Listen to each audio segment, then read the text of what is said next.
Okay okay ठीक है। सो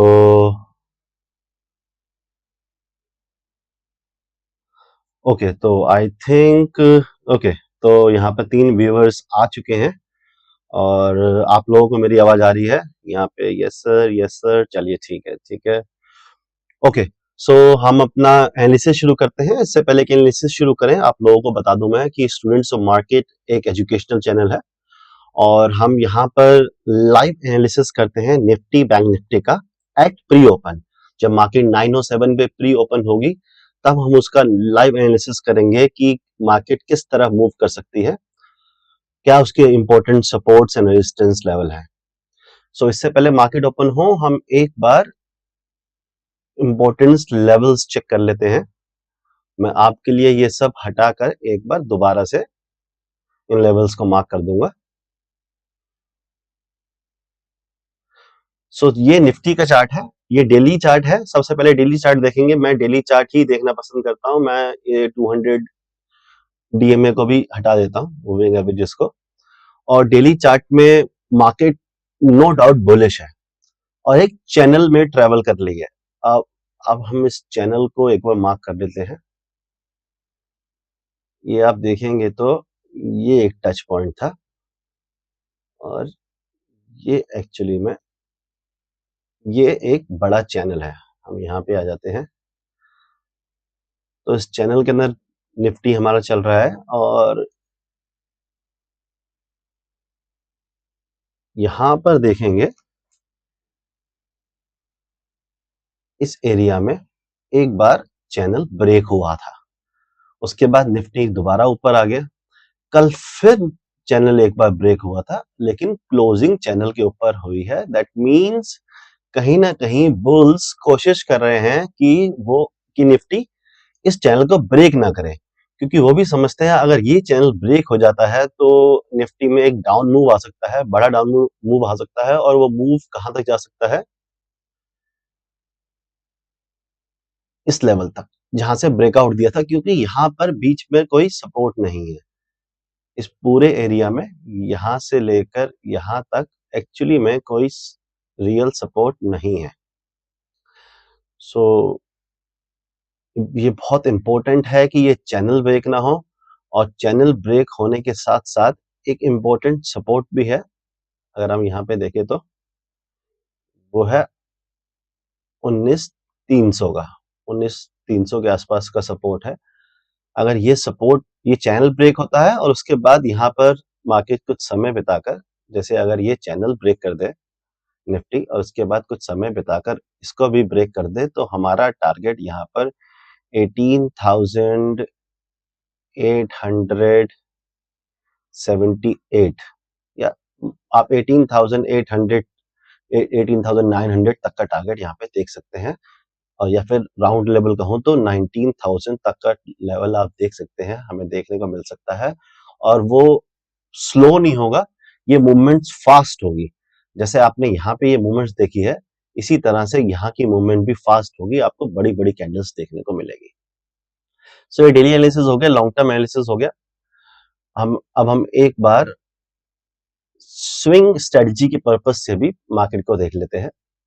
तो हम 1 आवर के चार्ट में चलते हैं, और 1 आवर के चार्ट में जो लोग मेरा एनालिसिस देख रहे हैं पहले से, तो हमने ये एक ट्रेंड लाइन बना रखी है जो कि टॉप से आ रही है।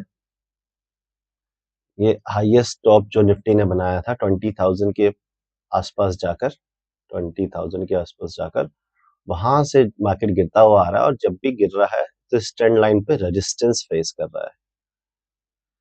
बट पहली बार कल इस ट्रेंड लाइन को ब्रेक किया है, और ब्रेक कर कर क्लोजिंग भी ऊपर दी है। तो कहीं ना कहीं ये एक बुलिश सिग्नल है।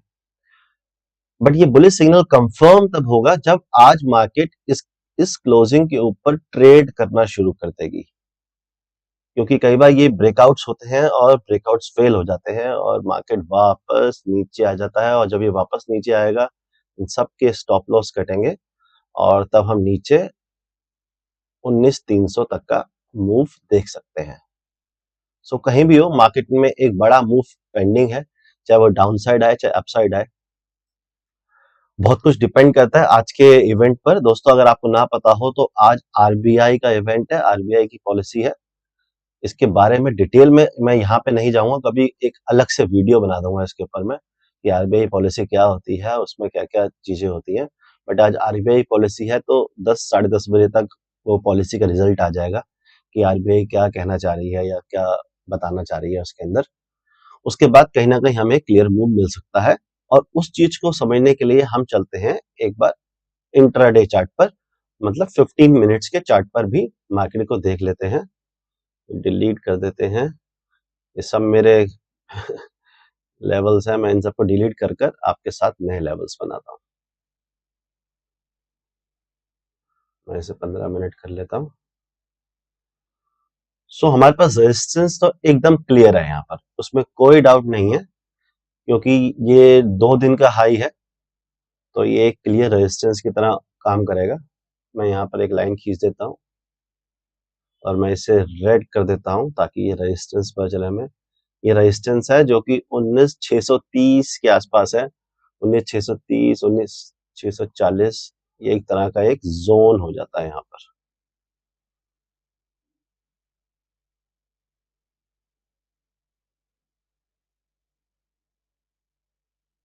ये एक जोन है हमारे पास, ये रेजिस्टेंस की तरह आज काम करेगा अगर मार्केट इसके नीचे खुलता है तो। ऊपर में दो रेजिस्टेंस बन के आती है हमारे ऊपर, एक तो ये रेजिस्टेंस जहां से मार्केट में शार्प फॉल आया था जो कि है 19,678, मतलब 680 के आसपास मान लीजिए राउंड नंबर। और दूसरा ये क्लोजिंग प्राइस वाला एरिया, वैसे तो ये पूरा जोन ही हो जाएगा, जो पूरा जोन है ये पूरा जोन रेजिस्टेंस की तरह काम करेगा हमारे लिए जब भी बाजार यहां से ऊपर जाएगा। सो ये क्लियरली दिख रहा है कि हमें ऊपर रेजिस्टेंस तो है, नो डाउट, क्योंकि शार्प सेलिंग अभी रिसेंटली आई है, ज्यादा दिन नहीं हुए हैं। शार्प सेलिंग हमें देखने को मिली थी वेडनेसडे को और आज थर्सडे है, तो अभी एक वीक हुआ है और हम घूम कर उसी जगह के पास पहुंच गए हैं जहां से शार्प सेलिंग शुरू हुई थी। एक बार नीचे सपोर्ट्स देख लेते हैं। मेजर सपोर्ट जहां से कल मार्केट घूमा था, इससे बढ़िया सपोर्ट तो कुछ हो ही नहीं सकता है। सो ये जोन हो जाएगा हमारा 470 से 440 का, ये एक मेजर सपोर्ट का काम करेगा। मैं इसको ग्रीन कर देता हूं ताकि ये सपोर्ट मान लिया जाए और ये एक जोन बना देता हूं। और फाइनल जो हमारे पास सपोर्ट आएगा वो आएगा, फिर आएगा 19,300। यहाँ पर क्लोजिंग है, यहाँ पे मुझे लगता है ज्यादा कुछ रुकेगा प्राइस, क्योंकि इसकी मुझे इतनी इंपॉर्टेंस नहीं दिखती है।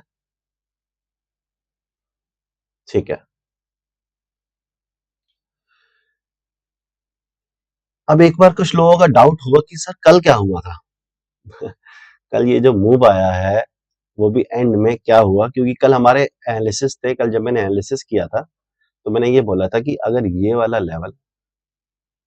वाला लेवल टूटता है तो मार्केट नीचे जा सकती है, और नीचे नीचे अगर ये लेवल और टूटता है तो और नीचे जा सकती है। बट ऐसा हुआ नहीं, बाजार ने वहीं पे सपोर्ट लिया, जो जो उसे तोड़ना चाहिए था वहीं पे सपोर्ट लिया और एक बहुत बढ़िया बुल रन दिया। अब ये एक्चुअली में बाइंग है या सिर्फ ये शॉर्ट कवरिंग है या एक मौका है या फिर एक धोखा है, मैं ऐसे भी कह सकता हूं, क्योंकि ये सारी बाइंग न्यूज बेस है। ये सारी जो आप मूव देख रहे हैं ये सिर्फ एक शॉर्ट कवरिंग है। जिन लोगों ने शॉर्ट्स बना के रखी हुई थी उन्होंने शॉर्ट कवरिंग करी है, और शॉर्ट कवरिंग का मेजर रीजन है आरबीआई पॉलिसी।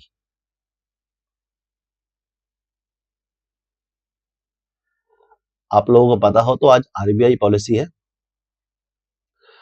और उसकी वजह से कई लोग अपनी पोजीशन को होल्ड नहीं करना चाहते हैं। मोस्टली लोग अपनी पोजीशन को होल्ड नहीं करते हैं किसी भी मेजर इवेंट से पहले। तो इसलिए हो सकता है कि बेयर्स ने अपनी पोजीशन स्क्वायर ऑफ करी है और उनके पोजीशन स्क्वायर ऑफ करने की वजह से आपको ये इतना बड़ा मूव देखने को मिला है। इतना बड़ा मूव मैंने भी एक्सपेक्ट नहीं किया था। मैंने भी पोजीशन यहाँ पर शॉर्ट किया था और मैंने इस कैंडल के आसपास कहीं पे निकाल दिया। मैंने कॉल सेल करी थी तो मुझे छोटा सा प्रॉफिट तो हुआ, मतलब लॉस में नहीं जाना पड़ा, नेगेटिव नहीं हुआ, क्योंकि टाइम डिके मैं निकला वहीं पे जहां पे एंटर किया था। बट टाइम डिके की वजह से मैं 5 मिनट के चार्ट में दिखाता हूँ। ये देखिए, इस ब्रेक डाउन पे मैंने एंट्री करी थी और इस ब्रेकआउट पे मैं दिखा देता हूँ टू बी प्रिसाइज। जब यहाँ पर ये ब्रेक डाउन हुआ तो मैंने करी थी एंट्री, मैंने सीई सेल किया था और मैं एग्रेसिव था। मैंने 19500 का सीई सेल किया था, जो कि इन द मनी हो जाता है, क्योंकि मुझे लग रहा था कि ये गिरावट ज्यादा हो सकती है, बिकॉज यहाँ पे मार्केट काफी सपोर्ट ले चुकी थी। 19,500 के आसपास कई बार सपोर्ट ले चुकी थी, तो मुझे लगा था कि ये अब नीचे जा सकता है। और वो मेरा व्यू पूरे वीक का था, आज थर्सडे का भी था। मेरा प्लान था कि मैं उस प्रीमियम को जीरो करके जाऊंगा। आई थिंक 70 रुपीज के आसपास कुछ प्रीमियम बेचा था, अभी मुझे याद नहीं, ऐसे ही कुछ था। सो मेरा प्लान ये था, और उसके बाद मैं निकला कहाँ पे था,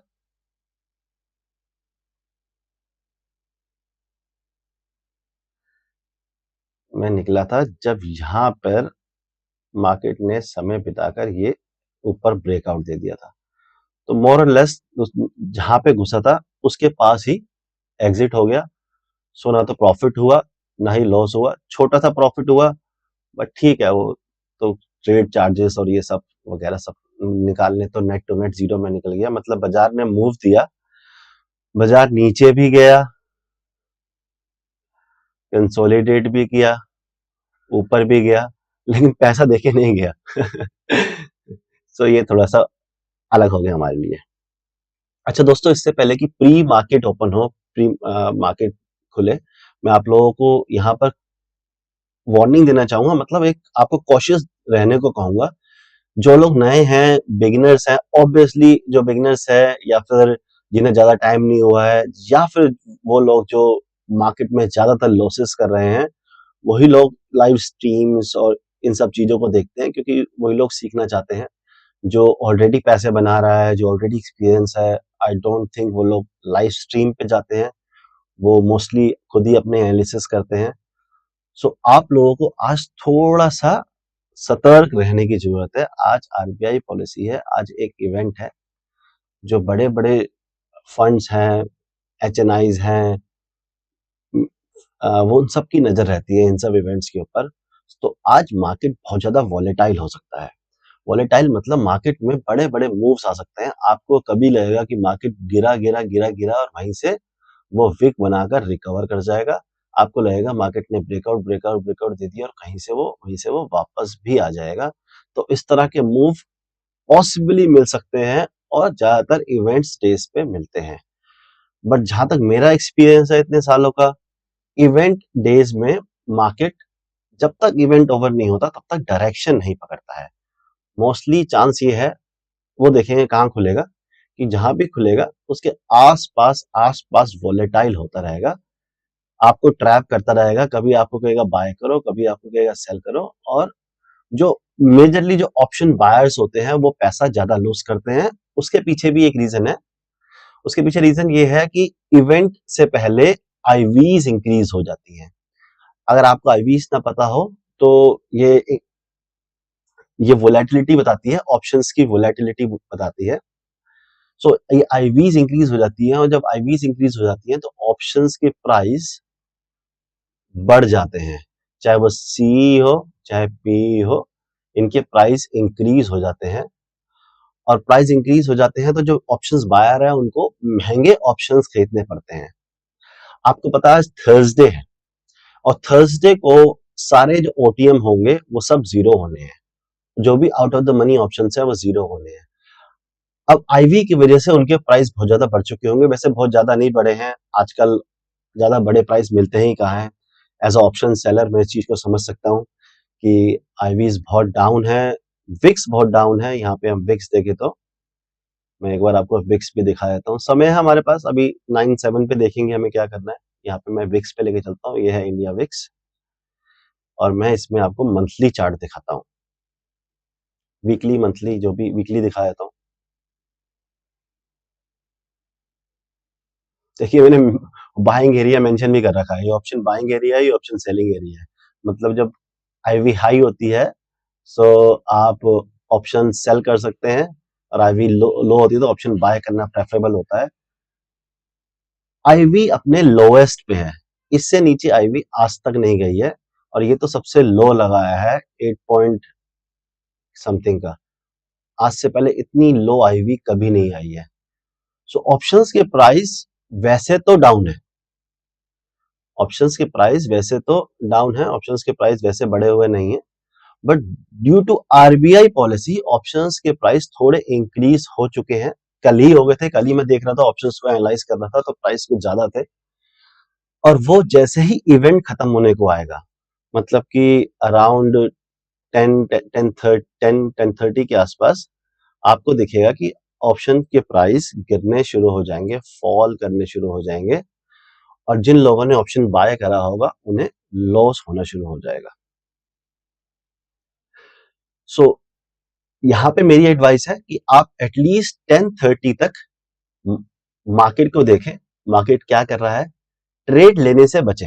अगर आपने कोई ट्रेड ले रखी है ऑलरेडी किसी ट्रेड में है, तो आपका स्टॉप लॉस बड़ा हो जाएगा दोस्तों। बड़ा इसलिए हो जाएगा क्योंकि स्पाइक्स लगेंगे, मार्केट दोनों तरफ मूव करेगा, ऊपर भी मूव करेगा, नीचे भी मूव करेगा। अगर सुबह एक तरफ को मूव करना शुरू कर दिया ट्रेंडी, तो हो सकता है कि 10:30-11 बजे के आसपास नीचे आ जाए, और सुबह नीचे मूव करना शुरू कर दिया तो हो सकता है कि ये ऊपर वापस निकल जाए। दोस्तों ये सिर्फ मेरे एनालिसिस और मेरा एक्सपीरियंस है, इसमें किसी भी तरह की कोई भी प्रिडिक्शन नहीं है मेरी कि ऐसा ही होगा, क्योंकि मार्केट को कोई प्रिडिक्ट नहीं कर सकता है, किसी को नहीं पता क्या होगा। अगर सबको पता होता क्या होगा तो सुबह ये ना होता और आफ्टरनून में ये ना होता। अगर लोगों को पता होता क्या होगा तो फिर मार्केट एक ही डायरेक्शन में निकल जाता। कल मार्केट में लोग कंफ्यूज हैं क्या होगा, इसी वजह से मार्केट में सेलिंग भी आई है, मार्केट में बाइंग भी आई है। अब ये बाइंग सस्टेन करती है या वापस सेलिंग आ जाती है, ये हमें आज देखने को मिलेगा कि आज की क्लोजिंग कैसे होती है। सुबह क्या मूव हो रहा है, आफ्टरनून में क्या मूव हो रहा है, ज्यादा मैटर नहीं करता, आज की क्लोजिंग मैटर करेगी। आज की क्लोजिंग पॉजिटिव होती है तो हम आगे अपसाइड देखेंगे, हम एक नया हाई भी देख सकते हैं निफ्टी में, और अगर नेगेटिव क्लोजिंग होती है तो हम डाउन साइड भी देख सकते हैं। हम फटाफट से बैंक निफ्टी के लेवल्स भी देख लेते हैं। दोस्तों मैं बैंक निफ्टी बहुत फ्रिक्वेंटली ट्रेड नहीं करता, मुझे पता है कि मोस्टली लोग बैंक निफ्टी ट्रेड करते हैं, बट मैं बैंक निफ्टी इतने ज्यादा ट्रेड नहीं करता हूँ, बट ठीक है, फिर भी मैं एनालिसिस दिखा देता हूँ। मेरी थोड़ी सी आदत है कि मैं वो नहीं करता जो सारे करते हैं। तो बैंक निफ्टी, हाँ, अगर अपॉर्चुनिटी अच्छी है तो मैं बिल्कुल ट्रेड करता हूँ। कल मेरा बैंक निफ्टी ट्रेड करने का प्लान था। पहले देख लेते हैं, ये सपोर्ट्स हैं, कल का लो ही सपोर्ट है। कल का लो तो निफ्टी, बैंक निफ्टी और रिलायंस, टीसीएस, एचडीएफसी सबके लिए कल का लो बहुत इंपॉर्टेंट सपोर्ट है। ये एक इंपॉर्टेंट सपोर्ट है। रेजिस्टेंस जो है ये हाई ही रेजिस्टेंस है। रेजिस्टेंस एक्चुअली में एक जोन है, मैं आपके लिए जोन मार्क कर देता हूँ।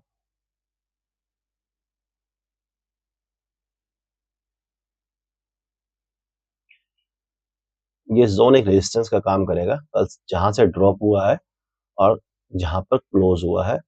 निफ्टी अगर आप देखेंगे, निफ्टी अपने ओपन से ऊपर जाकर क्लोज हुआ है, और बैंक निफ्टी इतना हाई क्लोज नहीं हुआ, अपने ओपन से नीचे क्लोज हुआ है, तो रिलेटिवली निफ्टी ज्यादा स्ट्रॉन्ग है बैंक निफ्टी से। एंड देन अल्टीमेट रेजिस्टेंस आपको यहाँ पे दिख ही रही है बैंक निफ्टी के अंदर। अब प्री ओपन होने वाला है, देखते हैं कहाँ पे मार्केट प्री ओपन होती है, उसके हिसाब से हम एक स्ट्रेटेजी प्लान करेंगे। वो स्ट्रेटेजी मैं आपसे यहाँ पे बिल्कुल रिक्वेस्ट करूंगा कि 10-10:30 बजे तक ट्रेड ना लें। जो मार्केट को करना है, जो बड़े प्लेयर्स को करना है, जो एमेच्योर्स को भी करना है, नए लोगों को भी करना है, मतलब जिसको जो करना है उसको करने दें, क्योंकि जब तक इवेंट ओवर नहीं होता कुछ भी क्लैरिटी आने वाली नहीं है। मैं अगर मार्केट सेंटीमेंट की बात करूं तो मार्केट सेंटीमेंट बुलिश है, ये क्लियरली दिख रहा है कि ये हमें कल ही दिख गया कि मार्केट सेंटीमेंट बुलिश है। लोगों को लग रहा है कि रेट कट होंगे, मतलब जो इंटरेस्ट रेट इंक्रीज होते जा रहे थे बहुत समय से, जो लास्ट टाइम आरबीआई ने रोक दिए थे कि अब और इंक्रीज नहीं होंगे, वो हो सकता है कि रेट कट हो सकते हैं, और रेट कट होता है तो मार्केट में एक अपमूव आ सकता है। अगेन दोस्तों, market discounts everything, that means market में जो भी हुआ है, जो भी होने वाला है, जो भी न्यूज आने वाली है इन पर्टिकुलर, वो मार्केट को पहले ही पता है और मार्केट उसके ऊपर पहले ही रिएक्ट कर चुका है। सो न्यूज चैनल खोल के मत बैठ जाइएगा और न्यूज चैनल में न्यूज एंकर बोलने लगे कि अब ऊपर जाएगा, बहुत अच्छी न्यूज, बहुत गुड न्यूज आई है, तो बाय मत करना, नहीं उनकी बात सुन के सेल करना, चार्ट पे फोकस करना, सपोर्ट रेजिस्टेंस पे फोकस करना। प्री ओपन हो चुका है, आइए देखते हैं हम प्री ओपन में किस तरह से ट्रेड कर सकते हैं। प्री ओपन हुआ है हमारा 19,605, 19,600 पे प्री ओपन हुआ है, अच्छे एरिया पे ओपन हुआ है, ये एक रेजिस्टेंस का काम कर रहा था और ये जो पूरा एरिया आपके लिए हो जाएगा अब दोस्तों, ये जो एरिया है ये आपके लिए नो ट्रेड जोन हो जाएगा। आपको इस एरिया में यहां से लेके यहां तक ट्रेड नहीं करनी है क्योंकि यहां पे रेजिस्टेंस है, यहाँ पे जहां पे खुला है वहीं पे सपोर्ट है क्योंकि कल यहीं पे एक स्टॉप लेके ब्रेकआउट दिया था और यहाँ पे पहले भी रेजिस्टेंस ले चुका है। If you know principle of polarity, resistance become support. मेरे एनालिसिस क्या कहते हैं यहाँ पर, पहले तो मैं 10:30 बजे से पहले ट्रेड नहीं लेने वाला हूँ, मेरे पास ऑलरेडी एक शॉर्ट की ट्रेड है, मैंने शॉर्ट कर रखा है, मैं देखूंगा वो कैसे वर्कआउट कर रही है, मेरा स्टॉप लॉस इसके ऊपर होगा, थोड़ा सा ज्यादा ऊपर रखूंगा क्योंकि कई बार स्पाइक लग सकता है, ये 660 के आसपास तक रखूंगा। अगर मार्केट 10, 10:30 बजे तक नीचे के नीचे में कहूं इस लेवल को और ऊपर में इस लेवल को नहीं तोड़ती है और यहीं पे टाइम बिताती है, यहीं पे टाइम बिताती है, यहीं पे टाइम बिताती है, तो उसके बाद जिस तरफ निकलेगी मैं उस तरफ की ट्रेड लूंगा। अगर ऊपर निकलेगी तो मैं सी बाय भी कर सकता हूं, कॉल बाय कर सकता हूं क्योंकि प्रीमियम बहुत कम रह चुके होंगे, सो बाय करने का बहुत अच्छा मौका होगा। और मैं ऊपर टारगेट देख सकता हूं, ये गैप फिल मैं टारगेट देख सकता हूं 18,000 सॉरी 19,740 750 के आसपास तक का मैं टारगेट देख सकता हूं। अगर मार्केट समय बिताकर, इंपॉर्टेंट बात, समय बिताकर सुबह सुबह अगर यहाँ पे ब्रेकआउट कर रही है, मैं कुछ नहीं करने वाला, सुबह सुबह ब्रेकडाउन कर रही है, मैं कुछ नहीं करने वाला। दूसरी तरफ अगर वही मार्केट समय बिताकर 10, 10:30 बजे के आसपास यहाँ पर नीचे ब्रेकडाउन करती है, इस लेवल को निकालती है 6 प्रिसाइसली, ये लेवल आपका हो जाएगा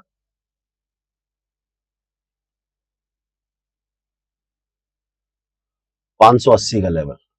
अगर 580 के लेवल को समय बिताकर 10, 10:30 बजे के बाद निकालती है तो मैं बेरिश हो जाऊंगा और मैं पी बाय कर सकता हूं। दोस्तों again be careful, event day है, कुछ भी हो सकता है। मैं एक बार सब हटाकर फटाफट से आपको रिकैप दे देता हूं इससे पहले कि मार्केट ओपन हो, क्योंकि मुझे अपनी ट्रेड संभालनी भी है, करनी नहीं है मुझे, मैंने आपको पहले ही बताया कि मैं 10:30 10:30 बजे से पहले ट्रेड नहीं करूंगा। बट मैं आपको यहाँ बता देता हूँ, ये हमने हाई मार्क कर लिया, ये हमने ये दो एरिया हो गए हमारे, इस एरिया के अंदर मैं कुछ नहीं करने वाला हूं और मैं वैसे भी 10:30 बजे तक कुछ नहीं करने वाला हूं। हो सकता है सुबह सुबह 200-300 पॉइंट चला जाए, 100-150 पॉइंट चला जाए, आई डोंट रियली केयर, कहीं कुछ भी जा रहा हो, मैं चाहूंगा कि ये यहीं पे टाइम बिताए, टाइम बिताए, टाइम बिताए, टाइम बिताए और उसके बाद जिस साइड पे निकले, ऊपर या नीचे, मैं उस साइड की ट्रेड लेने वाला हूँ। स्टॉप लॉस लगा के रखना दोस्तों, हो सकता है नीचे ब्रेक करे और सीधा ऊपर निकल जाए, आपको ज्यादा टाइम नहीं वेस्ट करना है कि पलटेगा पलटेगा, उस ट्रेड से निकल जाना है। फिर ऐसा हो सकता है कि ऊपर निकल गई, अच्छा है, दूसरी ट्रेड ले लेना, आपको अच्छा प्रॉफिट मिल सकता है। फिर दोबारा वापस आ जाए और फिर आपका स्टॉप लॉस ले जाए तो मतलब समझ जाना दिल वॉलेटाइल हो चुका है। मैं आपसे यहाँ पे सजेशन दूंगा आपको कि आप उसके बाद तीसरी ट्रेड ना ले, 2 ट्रेड बहुत होती है, तीसरी ट्रेड लेने का कोई लॉजिक नहीं है। 2 बार आपका एसएल हिट हो गया, आप समझ लीजिए आज का दिन मेरे लिए नहीं है, कल फिर आएगा, कल फ्राइडे है, फिर मंडे है, फिर नई एक्सपायरी आएगी, फिर मंथली एक्सपायरी भी आएगी, तो बहुत सारे डेज है हमें ट्रेड करने के लिए, सिर्फ आज का दिन नहीं है, आज लास्ट डे नहीं है मार्केट का। सो उस तरह से ट्रेड मत करना, वेट करना, 2 एसएल प्लान करना, पहले तो मार्केट को रेंज बनाने देना, सबसे अच्छी रेंज यही है कि इसी रेंज में घूमती रहे और जिस तरफ निकले उस तरफ का ट्रेड लेना है। एक तरफ निकली, ट्रेड लिया, स्टॉप लॉस हिट हो गया, कोई दिक्कत नहीं है, दूसरी ट्रेड लेंगे, चाहे दोबारा नीचे निकल रही हो, चाहे फिर ऊपर निकल रही हो। ऊपर निकली, वापस आई, स्टॉप लॉस हिट हो गया, जहां 2 स्टॉप लॉस हिट हो गए वहां पे मैंने सिस्टम अपना कर देना है क्लोज, और कोई एक अच्छी सी मूवी लगानी है थोड़ी देर बैठ के मूवी देखनी है। फिर आप लोगों के लिए एक वीडियो प्लान करूंगा इस वीकेंड में। इस वीकेंड में आपके लिए टेक्निकल एनालिसिस के ऊपर वीडियो बनाने वाला हूं, और टेक्निकल एनालिसिस में मैं आपको चार्ट पैटर्न सिखाने वाला हूं। चलिए बता ही देता हूं एडवांस में, मैं असेंडिंग एंड डिसेंडिंग ट्राइंगल के ऊपर आपको इस वीकेंड वीडियो देने वाला हूं। तो मैं उस वीडियो की तैयारी में लग जाऊंगा आफ्टर मूवी देखने के बाद, क्योंकि आरबीआई पॉलिसी में बहुत ज्यादा मुझे पता है उथल पुथल होगी, थोड़ा दिमाग कंज्यूम हो जाएगा। और अगर मेरी ट्रेड चल जाती है, मुझे अच्छी ट्रेड मिल जाती है, ब्रेकआउट मिल जाता है, मेरी ट्रेड चल जाती है, या नीचे को मेरी ट्रेड चल जाती है, तो उस ट्रेड को मैनेज करूंगा। ज्यादा ट्रेड मत करना, ओवर ट्रेडिंग मत करना, आज फंसने के चांसेस बहुत ज्यादा है, मैं आपको ये बताना चाहूंगा। सो दोस्तों, आज के लिए इतना ही। अगेन, आज आरबीआई पॉलिसी है, इसलिए मैं बार बार वार्न कर रहा हूं, अपनी पोजीशन साइज को कम रखना। अगर आप 10 लोट से काम करते हो तो आज 4 या 5 लोट या 3 लोट से ही काम करना, क्योंकि आज फ्लक्चुएशंस बहुत होगी। अगर आपको मूव मिला तो कम छोटी पोजीशन साइज में भी बड़ा मूव मिल जाएगा आपको, तो कोई टेंशन की बात नहीं है। पोजीशन साइज कम रखना, 10 साढ़े 10 बजे के बाद ट्रेड करना। आज की वीडियो में इतना ही। Thank you so much for your time. Have a nice day ahead. Video अच्छा लगा, पसंद आया दोस्तों, वीडियो को लाइक कीजिए, चैनल को सब्सक्राइब कीजिए। Thank you so much. Tata, bye bye.